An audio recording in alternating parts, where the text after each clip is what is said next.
Soy Fernando Díaz Villanueva. Hoy es 25 de junio de 2025 y esto es La Contracrónica.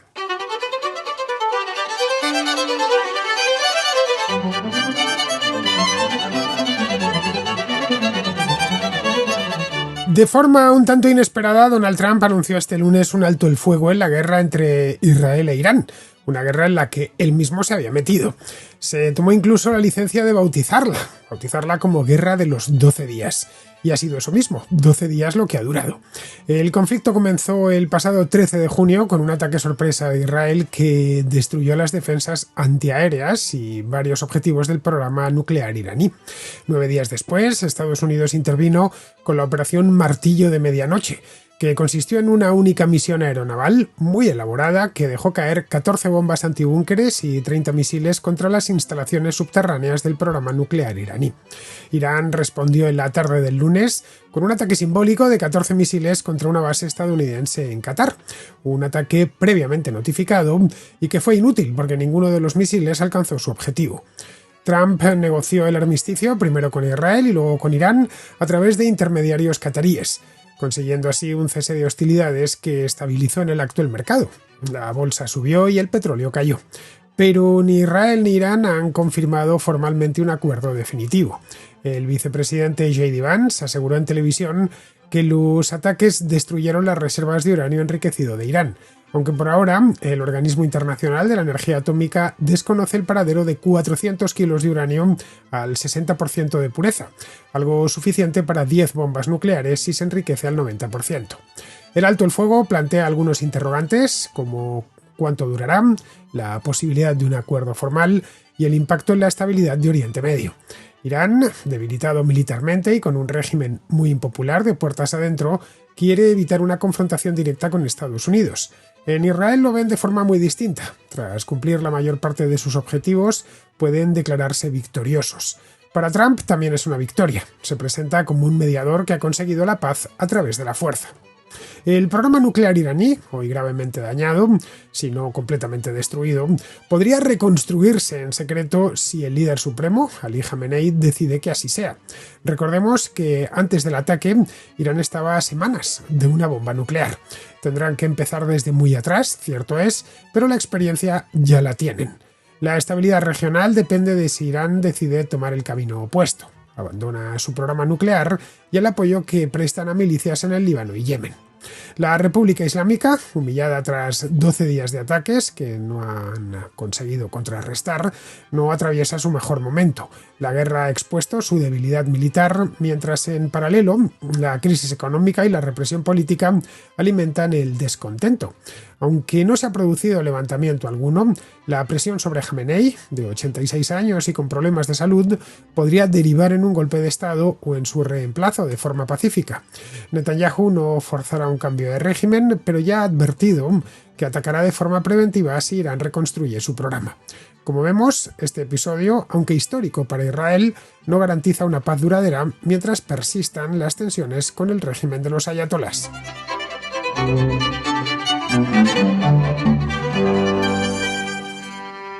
Está siendo esta en la Contracrónica, y no solo en la Contracrónica, también en la actividad internacional, en la actualidad del mundo, una semana muy iraní, y no es para menos teniendo en cuenta lo que pasó el sábado pasado y lo que viene pasando en las últimas 2 semanas.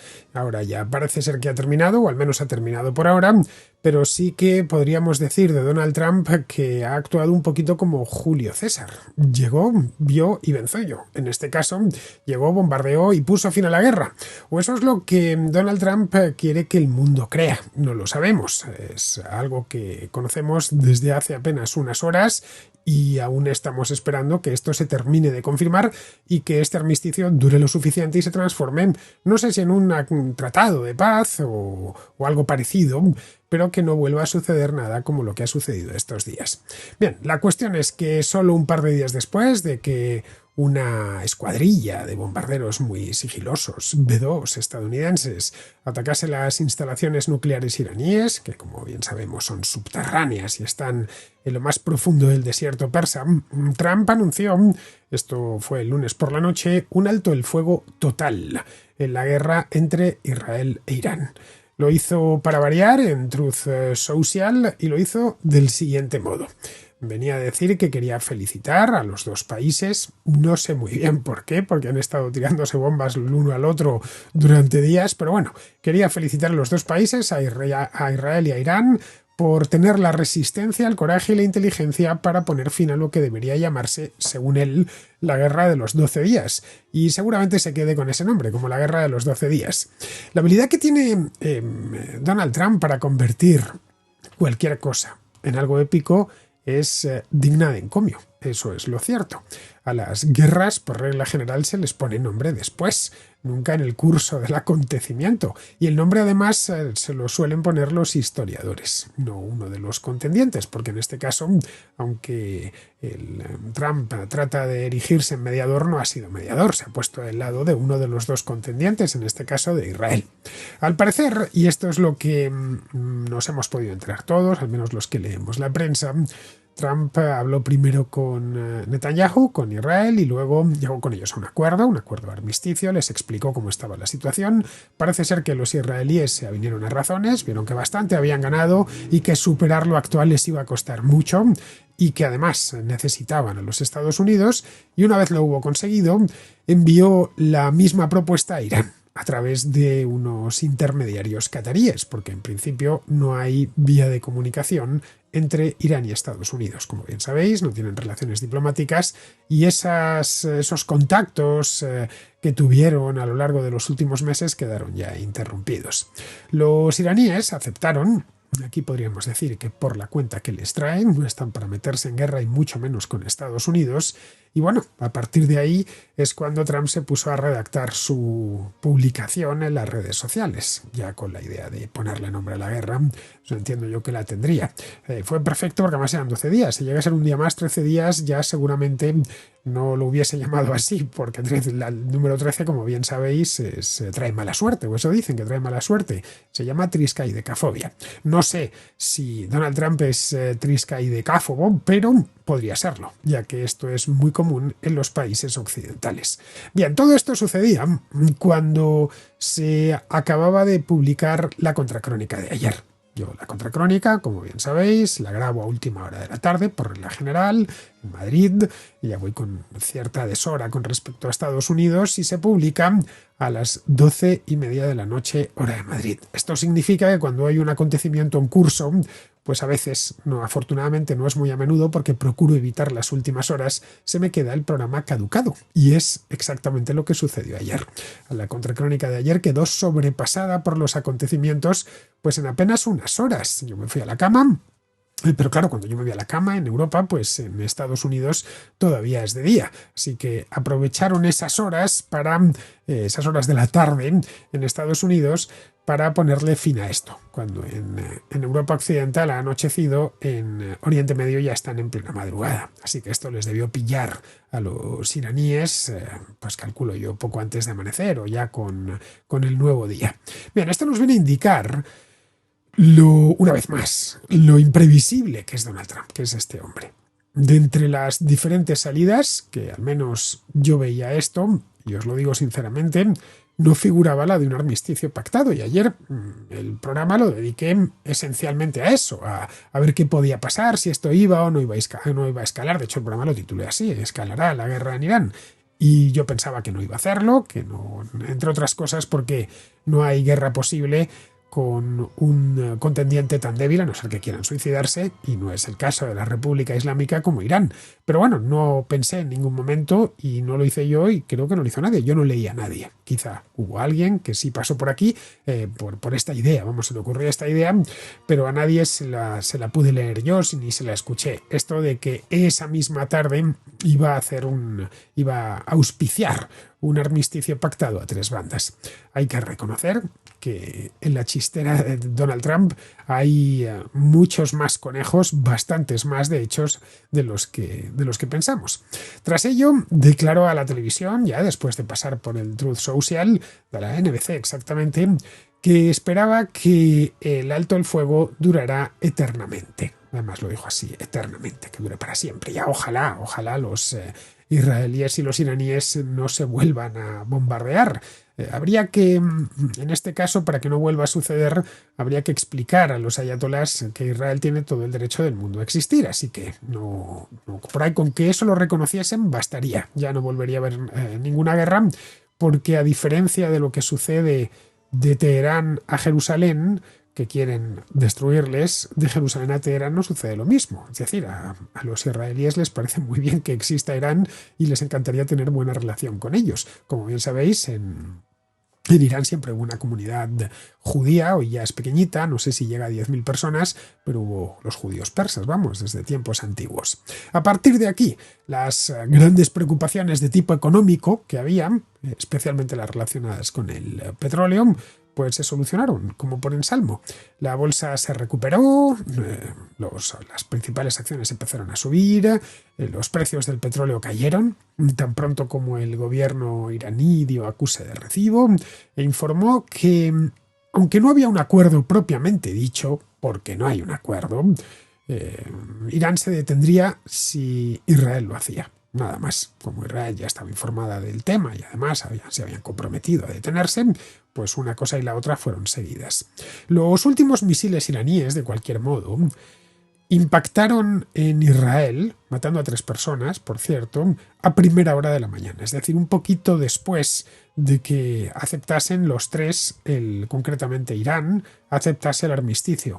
No sé si es que los lanzaron antes de que lo aceptasen o que quisieron enviar hacia Israel una especie de salva final contra los israelíes. Lo desconozco. El hecho es que esto se ha terminado matando a 3 personas en Israel. Este alto el fuego es el último de una serie de giros, podríamos denominarlos inesperados, porque es que este ha sido realmente inesperado, que se han ido produciendo desde que Israel lanzó un ataque sorpresa contra Irán el pasado 13 de junio, que tanto nos llamó la atención a todos, a mí desde luego. Yo no esperaba que, como bien sabéis, de vez en cuando, desde el año pasado concretamente, pues se lanzan misiles y, bueno, Israel todo el daño que le puede hacer al régimen iraní se lo hace, es decir, siempre que puede, especialmente a través de la inteligencia, siempre que puede perjudicar a los iraníes lo hace. Y lo mismo con Irán. Pero un enfrentamiento tan abierto con la aviación israelí jugándosela sobre los cielos de Irán. Irán es un país muy grande, es decir, que tiene muchísima profundidad a diferencia de Israel. Bueno, a mí, la verdad, si me lo hubieran preguntado el día 10 de junio, pues hubiera pensado que era una locura. Pero no, los israelíes se ve que lo tenían planificado desde mucho tiempo antes. Esta operación, la operación León Ascendente, que combinaba una operación aérea y una operación de inteligencia, pues fue bastante rápida y muy exitosa. Despejó las defensas antiaéreas iraníes, liquidó varios científicos, físicos nucleares concretamente, y militares de alto rango relacionados con el programa nuclear. Y a partir de ahí comenzó a destruir instalaciones de ese mismo programa nuclear.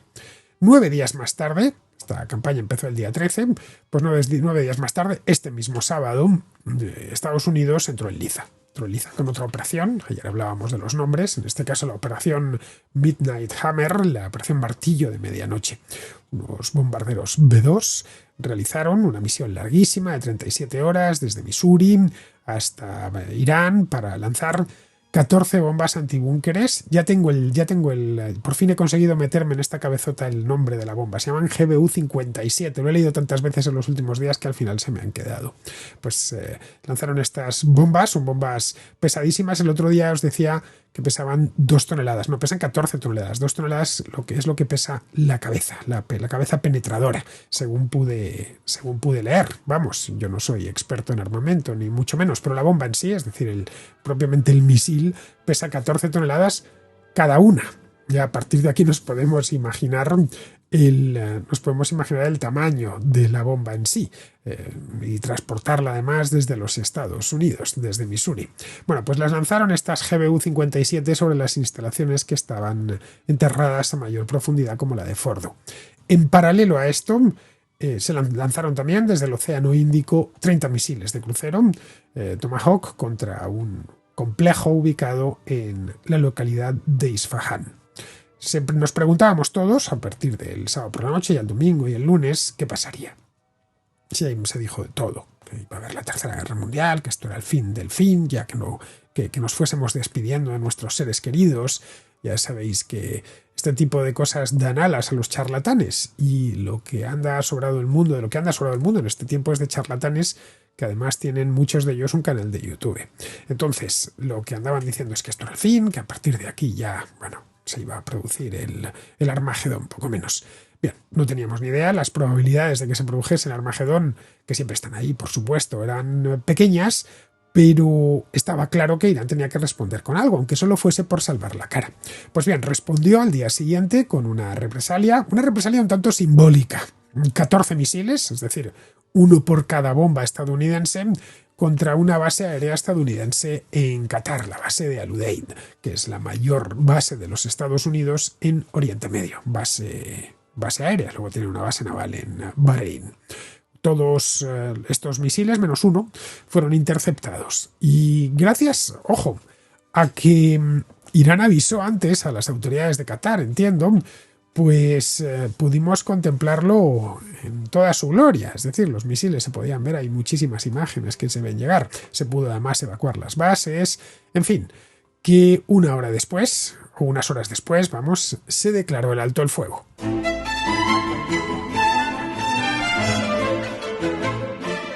El vicepresidente J.D. Vance, que se encontraba en ese momento en la televisión, estaba en Fox News, justo cuando Trump hizo el anuncio, estaba ya informado de lo que iba a pasar.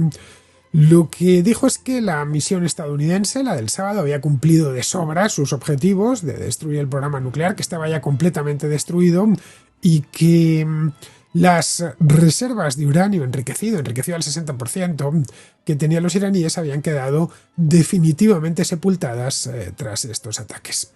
A partir de aquí, a partir de este punto, varias preguntas emergen, y lo suyo es que nos las hagamos. La primera es si este armisticio, este alto el fuego, se mantendrá en el tiempo. O se trata de un fuego de artificio, que también podría ser, que dentro de 3 días pues nos veamos en las mismas, ¿no? Los altos el fuego se mantienen solo si las partes contratantes, en este caso combatientes, deciden mantenerlo. Esa es la primera. La segunda es si, de mantenerse, que es lo deseable, israelíes e iraníes firmarán un acuerdo. No digo ya que lleguen a tener relaciones diplomáticas, se intercambien embajadores, eso es directamente ciencia ficción, pero hoy por hoy, pero que al menos algún acuerdo. No lo sabemos tampoco. Y la tercera es saber si después de estos acontecimientos que han puesto al mundo en vilo, Oriente Medio se volverá más estable o más inestable. De nuevo, es una pregunta muy pertinente porque creo que nos hemos hecho todos, pero no tenemos manera de contestárnosla. Vamos a empezar por el alto el fuego. Ni Israel ni Irán han confirmado formalmente, como os decía antes, el cese definitivo de hostilidades. Pero ambos tienen buenas razones para dejar de combatir. Es decir, están de acuerdo con el armisticio, pero no en ningún momento han dicho que quieran ya acabar con este tema. Para nada. El régimen iraní, lleva desde sus orígenes diciendo que había que dar muerte a Israel y también muerte a los Estados Unidos. Es un deporte clásico en el Irán de los ayatolás, lo de quemar banderas estadounidenses. Pero la cuestión es que, a pesar de eso, durante 4 décadas y media, ha buscado por todos los medios evitar una confrontación directa con Estados Unidos. Siempre han preferido, y también con Israel, siempre han preferido recurrir a milicias que hacían el trabajo sucio, y ocasionalmente a la diplomacia. La guerra, esta última desde luego, y el propio régimen son impopulares en Irán. No estamos ante el Irán de los años 80, ese Irán de la guerra con Irak, de una revolución triunfante, que pues muchos iraníes habían participado en ella. No estamos ya en eso, ni muchísimo menos. Aquí en la Contracrónica hablo de vez en cuando de Irán, he tratado pues todas las grandes crisis que ha atravesado el país, tanto externas como internas, a lo largo de los últimos 7 u 8 años. Y no es un régimen popular. Luego tiene una serie de problemas económicos que, bueno, pues cualquier iraní conoce. Es un país con un desempleo muy alto, con una inflación también muy alta, el año pasado era del 40%. Los iraníes, el iraní medio se ve sin expectativas, todos son sanciones, todos son problemas. La política económica que siguieron los ayatolás desde el principio no es precisamente la buena, no es con las que se puede conseguir que un país se enriquezca, sino todo lo contrario. Luego, junto a eso, las Fuerzas Armadas iraníes han demostrado su impotencia. Y su impotencia no ya contra Estados Unidos, que eso podrían decir, bueno, contra Estados Unidos en el mundo nadie se puede medir. Pero contra Israel, un país que no hay más que mirar el mapa, es una miniatura, solo de población es 10 veces más pequeño. Y ahí han demostrado que, bueno, que son incapaces de defender el espacio aéreo del país. Luego tienen a todos sus milicias y sus aliados en la región, desde Irak hasta el Líbano, las tienen, y el Yemen las tienen debilitadas. Es decir, que si Estados Unidos e Israel, como han venido haciendo durante los últimos días, les siguen atacando, las posibilidades de supervivencia de ese régimen se ven seriamente comprometidas. En cuanto a Israel, pues es poco probable que el primer ministro, que Benjamin Netanyahu, desafíe a Trump tras haber elogiado su intervención militar. Y tras haberle hecho a Trump ese favor de enviar a sus B-2 con las bombas antibúnkeres a reventar la base o la instalación de Fordo. Además, según ellos mismos aseguran, ya han destruido, si no todos, prácticamente todos los objetivos que tenían en su lista. De hecho, hace un par de días se hablaba de que Israel podría declarar la victoria de manera unilateral y suspender los ataques. Incluso sin un alto el fuego ni nada de eso. Ya hemos hecho el trabajo, ya nos podemos marchar a casa. Netanyahu puede decir que la victoria es suya. Puede decir que colgarse la medalla y apuntarse una victoria contra el eterno enemigo. Que una victoria que irá será lo primero en su legado. Un legado que, como bien sabemos, está lleno de partes oscuras y puntos negativos. Bien, pues estaría dentro de la parte luminosa. Trump, por su parte, no quiere que la guerra se prolongue. Le gusta exhibirse como el presidente de la paz, el presidente de los buenos acuerdos, y no quiere enredarse en un conflicto largo y seguramente muy costoso en Oriente Medio. En cuanto al programa nuclear, pues es posible que lo vuelvan a intentar. No sabemos cómo está, no sabemos si ha quedado completamente destruido, como dicen en Estados Unidos, o todavía es recuperable en alguna medida, lo desconocemos. Esté como esté, es posible que vuelvan por ahí. Al menos mientras el líder supremo, que es el ayatolá Ali Jamenei, siga con vida y rodeado de un equipo de asesores del ala más dura de la revolución, que es de lo que está rodeado. Si toman esa decisión, reconstruirán esas instalaciones y reanudarán el programa. En secreto, naturalmente, no se lo van a reconocer al mundo. De nuevo por la cuenta que les trae.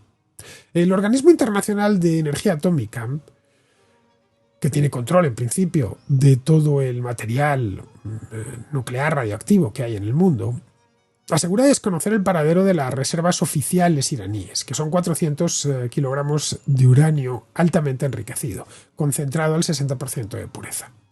Si Irán tuviera centrifugadores de enriquecimiento metidos en algún rincón del país, es decir, que los israelíes o los estadounidenses no hubieran encontrado, podría fabricar material fisible apto para armas, que suele ser el 90% de pureza más o menos, con relativa rapidez. Bien, con esto, con lo que tiene, con esos 400 kilos, les daría para fabricar unas 10 bombas nucleares. No la Tsar bomba, por supuesto, pero 10 bombas nucleares. Y el acuerdo que firmó Obama en 2015, del que hemos hablado estos 2 últimos días, permitía a Irán un programa limitado de enriquecimiento de uranio, pero siempre bajo inspección internacional. Su objetivo, el objetivo de Obama y de los líderes occidentales que se sumaron a ese acuerdo, era mantener a Irán siempre a un año de distancia de poder fabricar material fisible suficiente para una sola bomba. Trump, como bien sabemos, se retiró del acuerdo en 2017 y en vísperas del ataque israelí se estimaba que Irán estaba a unas semanas de conseguir su primera bomba. Pero ya sabéis, unos te dicen que una semana, otros que 2 días y otros que 3 meses, pero vamos, que antes de que terminase este año 2025 ya la tendrían. Los temores fueron a más cuando aparecieron unos informes de inteligencia en los que se hablaba de que Irán incluso había comenzado ya a trabajar su industria militar en la fabricación de una ojiva nuclear compatible con un misil. En las negociaciones de los últimos meses, los estadounidenses lo que les pedían era paralizar el programa. El enviado especial de Trump para resolver estos temas de Irán, un tipo llamado Steve Witkoff, propuso un acuerdo que salvaría las apariencias, algo relativamente similar a lo de 2015, y que permitiría a Irán enriquecer uranio como parte de un consorcio regional, pero no podrían enriquecerlo en Irán, sino fuera del país. No está claro, de nuevo es otra de las incógnitas que tenemos con este tema, si este acuerdo sigue sobre la mesa o si, en el caso de que siga sobre la mesa y Trump lo vuelva a sacar, presente de nuevo a Witkoff por allí y se lo muestre a ambos, si ambos lo aceptarán, de nuevo lo desconocemos. Luego, por último, está la cuestión de la estabilidad regional y si podrá conseguirse mientras siga existiendo la República Islámica de Irán. Si Israel detecta que han empezado de nuevo con el programa nuclear, pues se verán obligados a regresar con los cazabombarderos, con o sin la ayuda de Estados Unidos. También querrán que se limiten las armas convencionales de Irán y el apoyo, y esto, en especial el apoyo que Irán presta a las milicias que financian y que equipan en el Líbano y en Yemen. Y dentro de los territorios ocupados, vamos, que como bien sabemos, el dinero y las armas iraníes llegaban tan lejos como a Gaza, aunque Gaza no es exactamente un territorio ocupado, ahora sí, pero hasta 2023 no estaba ocupado, se desocupó en el año 2015 y en 2005 ya ha vuelto a ocuparse. Algunos en Israel y en Estados Unidos creen que la calma definitiva y el acuerdo definitivo solo podrá alcanzarse cuando caiga Jamenei. Jamenei es líder supremo y por lo tanto es algo así como un monarca, y monarca religioso, y su cargo es vitalicio, a diferencia de los presidentes de Irán, que son mandatos de 4 años, el líder supremo es desde que le eligen, ya a partir de ahí, hasta que se muera. Temas que a este le eligieron joven, en 1989, y por eso cuando murió Khomeini, por eso está durando tanto.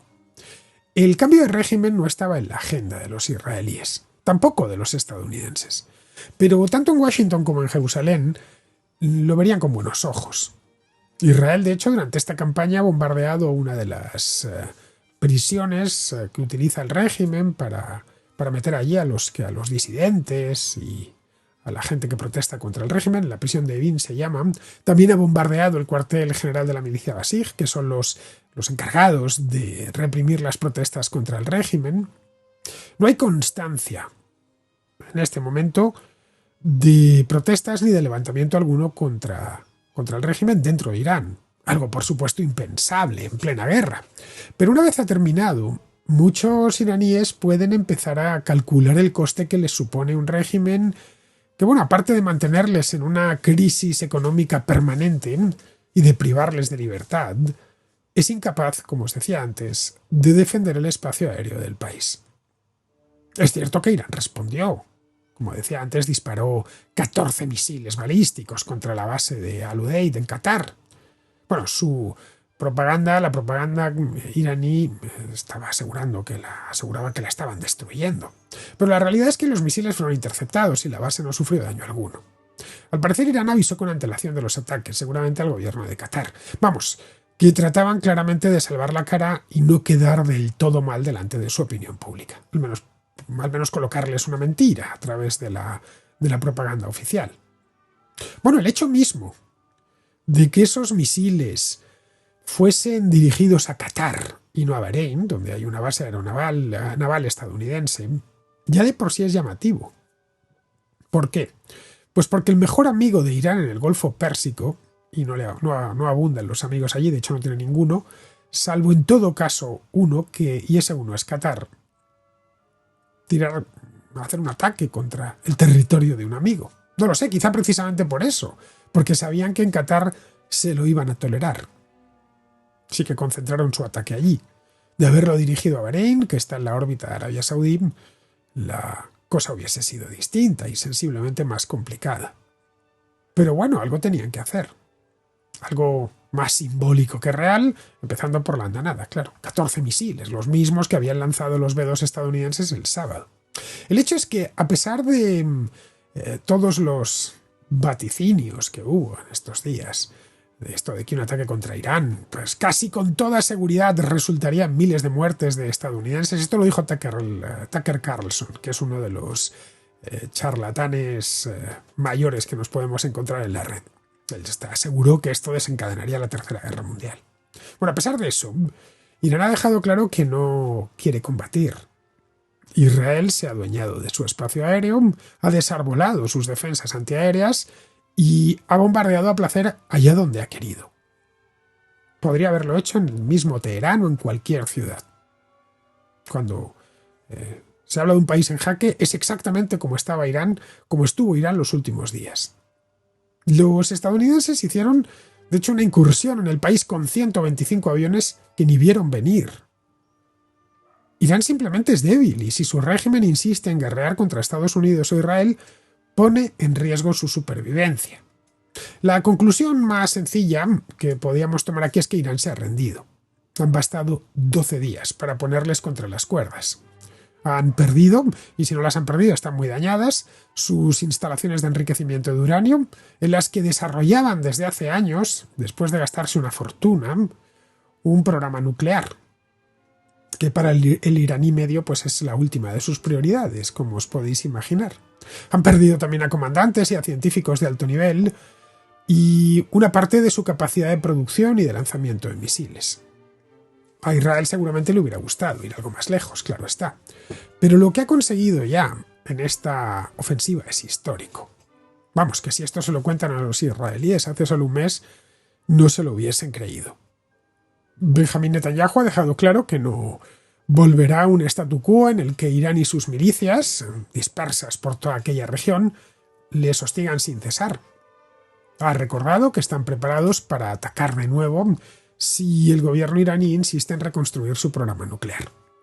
Es decir, de aquí podemos deducir que los israelíes atacarán preventivamente a partir de ahora. La cuestión es cómo le irá al régimen iraní de aquí en adelante, dentro de casa. Hasta los más duros se reblandecen cuando comprueban que su posición es insostenible. Humillado militarmente, Jamenei podría caer víctima de un levantamiento popular. O podría caer ante un golpe de Estado interno. El levantamiento popular es difícil. No olvidemos que Jamenei y los suyos se hicieron con el poder en un levantamiento popular, y esto es lo primero que vigilan. O por parte de elementos del propio régimen o del ejército que ha salido especialmente tocado de este episodio. Jamenei lleva 36 años como líder supremo y sus poderes son muy amplios, amplísimos. Está bien protegido, pero también es mayor, tiene 86 años y arrastra muchos problemas de salud. La tentación de apartarle y que otro tome las riendas está ahí. Ese otro podría ser su hijo, Mojtaba, no lo olvidemos. En cuanto a Trump, pues el alto el fuego es una forma de asegurar a la derecha aislacionista, a esa de Tucker Carlson, que esto no será otro Irak u otro Afganistán. Desperdiciará este logro si permite que Irán se tome un respiro, que conserve el uranio enriquecido que tiene almacenado en secreto y que luego se rearme. Pero lo que es indiscutible es que las 2 últimas semanas ofrecen una oportunidad excepcional para un Oriente Medio más pacífico y mucho más acorde, y esto es importante, a los intereses de Occidente. Emprender siempre suena a algo grande y a veces da miedo porque uno piensa en lo que tiene que hacer y no sabe muy bien ni por dónde empezar. Pero lo cierto es que no tiene por qué ser así. Santander se lo pone fácil a quienes quieren dar el primer paso y también a los que ya tienen montada su propia empresa. Te dan una cuenta de negocios, un TPV y servicios de gestoría con legalitas. Todo eso desde 0 euros. Por lo que si tienes una idea rondándote la cabeza o una empresa que quieras llevar al siguiente nivel, en el enlace de la descripción encontrarás lo que necesitas para seguir adelante. Vamos con la contrarréplica, empezamos con Borja, que está en Múnich y que tiene un par de preguntas sobre el tema este de la guerra en Oriente Medio. Me gusta cómo explica las cosas y cómo pones en situación los personajes y los antecedentes y todo cuando das las noticias. Me gustaría hacerte un par de preguntas respecto al conflicto entre Irán e Israel, porque no hace falta que pases mi audio, pero bueno, que estoy seguro de que en el próximo programa que haga sobre ello quizás lo puedes explicar. Dices que Estados Unidos tenía que haber hecho una declaración de guerra a Irán. Yo recuerdo que, a lo mejor me equivoco, ¿no? Pero yo recuerdo que Estados Unidos e Irán nunca han estado en paz, ¿no? Porque hubo a principios de 2020 un ataque de Estados Unidos que mató a un general iraní o algo así. Me acuerdo que hiciste un muy buen programa en aquel momento explicando todos los antecedentes y todo eso. Luego empezaron a atacarse unos a otros hasta que, claro, ya explotó el COVID y ese conflicto pasó a segundo plano. Porque tiene que tener consecuencias, ¿no? Esto de una violación. O sea, si es verdad que no estaban en guerra y Estados Unidos ha atacado sin haber hecho una declaración de guerra, eso tiene que tener consecuencias, ¿no? A ver qué puede pasar en la ONU o el resto de países del mundo, a ver qué puede pasar con Estados Unidos. Y la otra pregunta que tengo es, Israel ha empezado atacando Irán y yo recuerdo haber escuchado en algunas noticias hace un par de semanas que habían hecho una moción de censura a Netanyahu y la había superado. O sea, no la habían cesado o algo así. Entonces, como a mí, esperaba que tú explicaras algo en clave nacional israelí, que quizás esté ahora Israel, o sea, Netanyahu, atacando a Irán para poder conseguir algo de popularidad en su país o algún apoyo para su gobierno o algo así. No sé si eso es un punto de vista que también es importante en el conflicto. Sin más, muchas gracias por responder, si respondes a estas preguntas. Y nada, muchos saludos y abrazos. Por supuesto que paso tu audio, Borja, y así nos enteramos todos de lo que preguntas. Bien, tienes dos preguntas. La primera relativa al ataque del sábado que el gobierno iraní calificó de violación del derecho internacional. Y yo aquí mismo el lunes dije que tenían razón. La Carta de Naciones Unidas prohíbe a los Estados miembros, y Estados Unidos es miembro de las Naciones Unidas, recurrir a la amenaza o al uso de la fuerza contra la integridad territorial o la independencia de otro Estado, salvo en casos de legítima defensa o con autorización previa del Consejo de Seguridad de la ONU. El ataque de Estados Unidos contra las instalaciones nucleares de Fordo, de Natanz, de Isfahan no contó con una resolución del Consejo de Seguridad que lo autorizase. Ya. Ahora bien, en política internacional hay muchas zonas de grises. No todo es blanco o negro. Recuerda que Irán e Israel no están formalmente en guerra, pero se llevan tirando bombas mutuamente desde el año pasado. Y antes de eso, los iraníes hacían todo lo posible por perjudicar a Israel, financiando a grupos terroristas y armándolos. Bueno, y los israelíes montaban operaciones de inteligencia continuamente sobre blancos iraníes. Aquí habría que preguntarse si están o no están en guerra. Pues oficialmente no, pero en la práctica sí.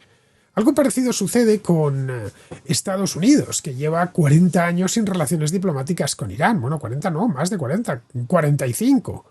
Y han tenido más de un enfrentamiento directo. Bueno, has comentado el caso de Qasem Soleimani en 2020, el jefe de la fuerza Quds, al que se lo cargaron con una operación con drones en el aeropuerto de Bagdad. Esto fue efectivamente poco antes de la pandemia, el mes de enero, si mal no recuerdo. Pero vamos, que llevan 4 décadas de problemas. En el 79 los iraníes apresaron a 52 rehenes de la embajada de Estados Unidos y Carter montó una operación fallida para rescatarles. Y la guerra Irán-Irak de los 80, Estados Unidos apoyó a Saddam Hussein. En el propio Golfo Pérsico hubo una crisis muy gorda en los 80, porque Irán empezó a atacar a los petroleros de cualquier bandera que entraban a cargar. Esto se le llamó la guerra de los petroleros. No fue propiamente una guerra, pero vamos, sí una crisis bien gorda. Vamos, Estados Unidos tuvo que intervenir, porque los iraníes se dedicaron a minar las rutas marítimas. De hecho, los petroleros de Kuwait pasaron a estar abanderados en Estados Unidos durante un tiempo. Bueno, en esa crisis se dispararon mutuamente en un montón de ocasiones y la Armada de Estados Unidos llegó a hundir, la Quinta Flota, vamos, llegó a hundir a barcos iraníes. Es decir, que Irán no es un estado pacífico que busque la concordia con sus vecinos, nada de eso. Es un estado en pie de guerra permanente que interviene allá donde puede y muestra hostilidad en todo su entorno. Aquí entraría otra doctrina, que es la de la guerra preventiva. A mí no me han declarado la guerra, pero me la van a hacer en breve y me anticipo para conseguir una ventaja, que se resume en eso. Esta guerra preventiva sería en legítima defensa. Algo que, bueno, la de legítima defensa sí está contemplada por el derecho internacional, pero es que aquí no hubo ataque previo contra Estados Unidos, ni nada que se le pareciese. Sí contra Israel, pero no contra Estados Unidos, que justificó su ataque asegurando que Irán es un peligro y que si consiguen una bomba nuclear la utilizarán para atacar a sus aliados, quizá a ellos mismos en sus bases del Golfo Pérsico. La de la guerra preventiva es una doctrina polémica, pero bueno, está ahí, y las grandes potencias la emplean continuamente. Bueno, eso mismo esgrimió Vladimir Putin cuando invadió Ucrania. Dijo que iba a entrar en la OTAN y que para ellos pues eso es una amenaza. Respecto a la crisis política interna en Israel, en fin, se arrastra desde hace años y después de una pausa, el año pasado, con la guerra de Gaza en 2024, pues se ha reactivado. Netanyahu no es popular y el Parlamento está muy atomizado. A Netanyahu le han hecho ya no una, sino dos mociones de censura, las dos fallidas. La primera se le hicieron en enero del año pasado por el tema de los rehenes en Gaza y la segunda se la han hecho este mismo mes, en junio. Se la puso el Yesh Atid de Yair Lapid, pero fracasó, vamos. Los aliados religiosos de Netanyahu corrieron en su auxilio porque saben que si cambia el gobierno ellos tienen mucho que perder. Bien, vamos a continuar, vamos con Luis, que nos habla del acuerdo que se ha cerrado con el Reino Unido a cuenta de Gibraltar. Sobre el programa este que has puesto en YouTube del acuerdo de Gibraltar, con Gibraltar hay un par de puntos, aunque no he leído el acuerdo, no lo sé si cubre esto o no lo cubre. Hay un par de puntualizaciones que quería hacer. La primera es que cuando se cedió Gibraltar a los británicos, se les cedió solamente lo que es el peñón y el puertecito de abajo, la aldea que había abajo, alrededor del puerto. Nada del istmo y tal. Luego todo eso del aeropuerto y el istmo y varias partes que han ampliado ellos para construir y tal, eso no está dentro del acuerdo. Eso ha sido una ilegalidad por parte de los británicos. Luego otra cosa, en ese acuerdo no se cedieron aguas territoriales, se cedió exclusivamente la tierra. De manera que ellos no tienen aguas jurisdiccionales. No tienen, los aguas jurisdiccionales son de España.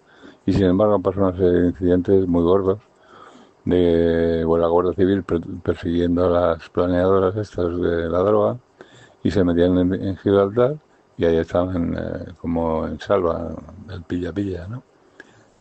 Incluso ametrallaron a un barco de la Guardia Civil, ¿no?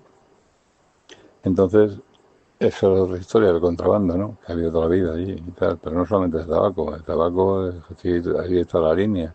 La línea está íntimamente ligada a Gibraltar, no solamente por los trabajadores que van allí, sino también por el tema del contrabando de drogas y de tabaco y de todo. Por cierto, curioso va a ser, al quitar la verja, qué va a pasar con el contrabando de tabaco, porque todo el mundo que iba para allí, un cartón que lo que te permiten, pues ahora ya va a ser maleteros llenos de cartones de tabaco, ¿no? Sale bastante más barato.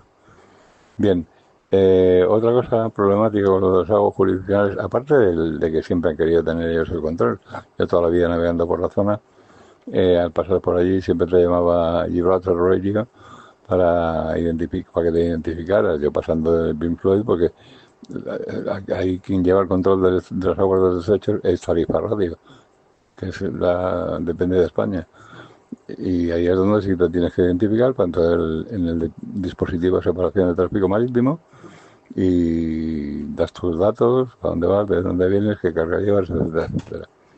Y hay ahí un problema, bueno, eso no es problema porque nunca se le ha hecho caso, pero un problema que sí que es cierto es el tema del bunkering, o sea, el hacer combustible. En el estrecho siempre ha hecho combustible en Ceuta, que era una de las cosas de las que vivía Ceuta. Los barcos pasan, llegan allí, hacen combustible de barco a barco, a barro, y luego siguen. Y ellos están haciendo combustible en aguas jurisdiccionales españolas de forma ilegal y además con unas medidas de seguridad pésimas. A 2x3 hay derrames que terminan en la zona de Palmones, del río Palmones y de tal, todo el galipote, provocado por eso, por el bunkering mal hecho que hacen en Gibraltar. No sé si eso lo contemplará el acuerdo de terminar con ese tipo de prácticas ilegales, ¿no? Pero, en fin, como tantas cosas, una población de 34.000 habitantes con 55.000 empresas con sede social en Gibraltar. No deja de ser curioso, ¿no? Y por cierto, muchas de ellas, los casinos estos online y tal, vienen de ahí, porque encima les dimos un montón de líneas de alta de gran potencia de internet y tal para las conexiones y tal. En fin, que somos así. Total, que yo no tengo problema con que los llanitos tengan libre acceso y los españoles, el tabaco va a estar bastante más barato en la zona y paz y amor. No sé si lo he comentado antes, se pusieron incluso, fíjate, en bloques de hormigón con hierro saliendo para que los pescadores no pudieran pescar en su zona de la bahía, para que se les engancharan las redes y no poder pescar. O sea que a ver si todo eso se contempla en el acuerdo, porque si no van a seguir habiendo problemas. Venga, un abrazo. Pues sí, Luis, efectivamente el istmo no está incluido en el Tratado de Utrecht, que contempla el Peñol y la plaza. De esto ya hablamos en una contrarréplica que hice hace un montón de años. Estuvimos durante varias contrarréplicas, de hecho, hablando del tema de Gibraltar. Este tratado tampoco hace mención a las aguas territoriales porque en 1714 el concepto de aguas territoriales que tenemos hoy en día todavía no existía. En aquella época el agua territorial era hasta donde llegaba la bala de un cañón. Y ya. El tema es que los británicos consideraron que el istmo, que había sido una tierra de nadie durante todo el siglo XVIII, formaba parte de la plaza y asumieron el control efectivo del mismo, sin que España dijese nada al respecto. De hecho, tal y como conté en aquella contrahistoria que hice sobre Gibraltar hace años, durante todo el siglo XIX la relación con el Reino Unido fue muy buena y no hubo roce alguno por Gibraltar.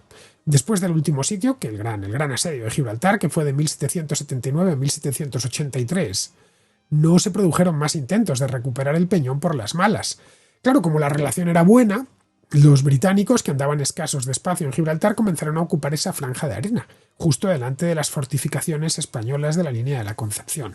Los dos grandes fuertes, el de San Felipe y el de Santa Bárbara. Todo esto está en esa contrahistoria que hice.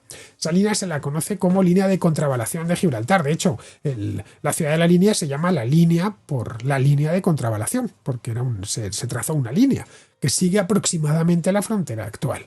Es decir, que la frontera en cierta medida la pusieron los españoles del 18 para alejarse de la artillería británica que la habían ubicado arriba en el peñón. De haberla llevado más adelante, el istmo hoy sería parte de la línea. De haberla colocado más atrás, hoy el llano de la línea pues formaría parte de Gibraltar. Bueno, algo similar a lo que se hizo en Ceuta, que en origen era solo la isla donde está el Monte Hacho.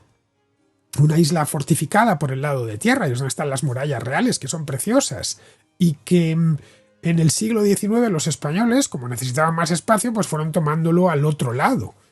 Lo mismo sucedió en Melilla, ¿eh?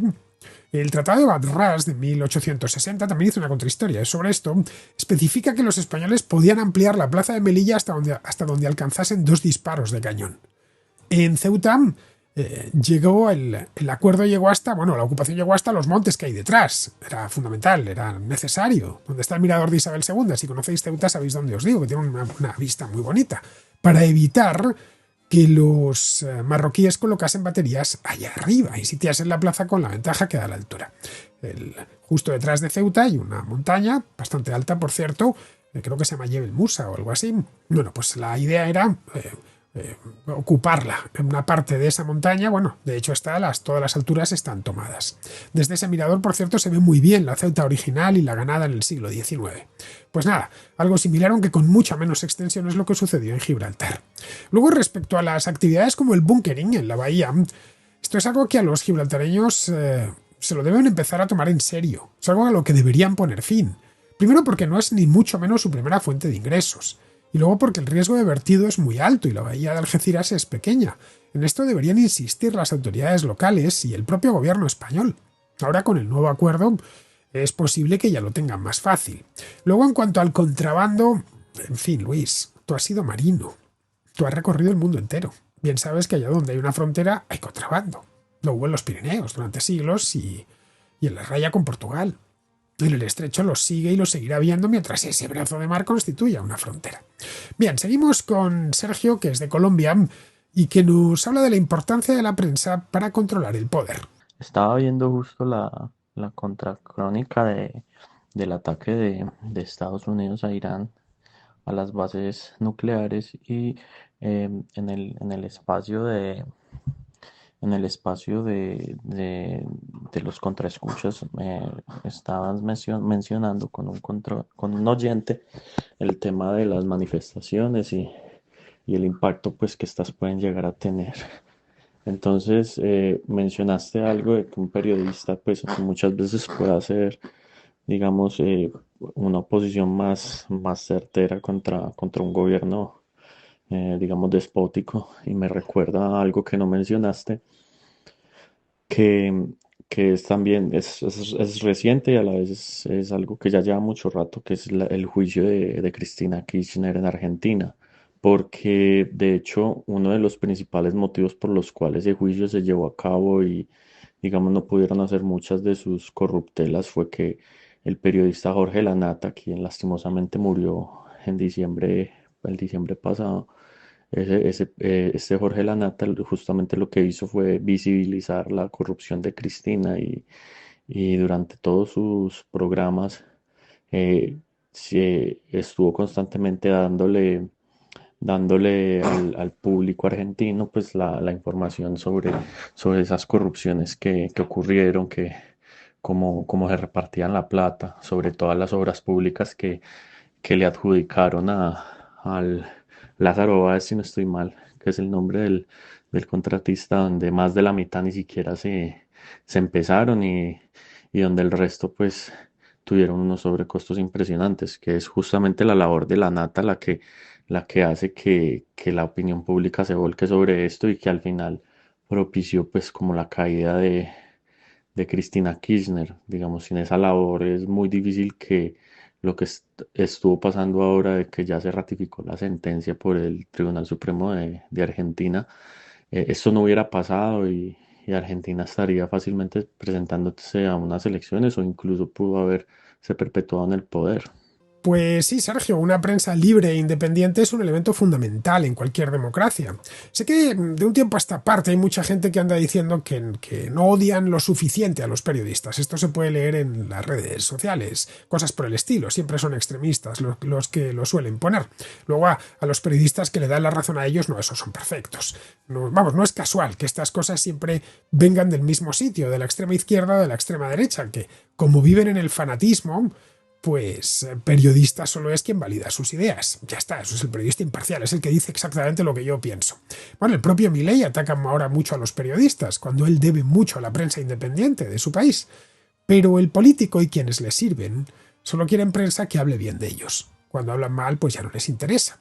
De cualquier modo, de esta mala imagen que tiene el gremio, son responsables en buena medida muchos periodistas que ejercen básicamente el activismo.